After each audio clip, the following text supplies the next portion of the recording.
What is happening, everybody? It is Andrew here at IDB, and we have Belkin's new wireless chargers.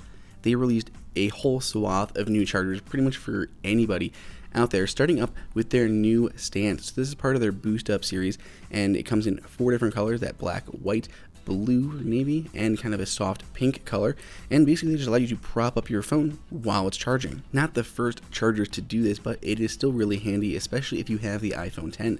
There's some soft silicone type material on the front as well as on the foot where your phone would actually rest, and it's actually surprisingly light for a charger like this. I do wish that it could adjust, but that's pretty much a minor complaint as far as the actual charger goes. I really like, especially on the iPhone X, being able to kind of look at it and have it unlock instead of having to kind of lean over the table awkwardly.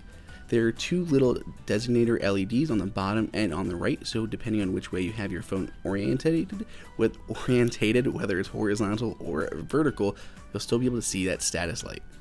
We also have a new smaller puck compared to the original BoostUp wireless charger that they debuted for the iPhone 10 and the iPhone 8.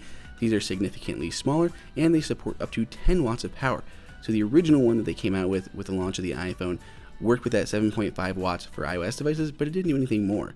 These guys will do up to 10, I believe, watts of power for everything else out there, and not just the iPhone. So it'll do that same iPhone 7.5 watt, but it's going to charge much faster, support fast charging on Samsung and many other phones.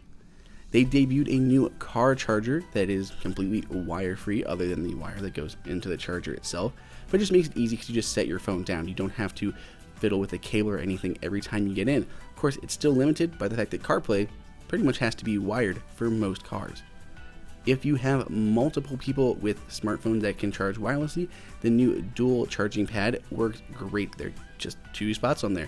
Each of them can handle plenty of power, fast charging for Android devices, and 7.5 watts individually for iPhones. Belkin is also entering the commercial space, launching these built-in solutions for businesses that want to actually offer wireless charging, some that go on top, some that are flush, and some that mount underneath. So hopefully we will start seeing our favorite bars and restaurants start including wireless charging right into the furniture. So this is Belkin's entirely new lineup. We're going to go hands-on, give you even more details when these guys launch very, very soon. Let us know what you think and which is your favorite down in the comments below. Go ahead and subscribe. Till next time, this is Andrew for IDB.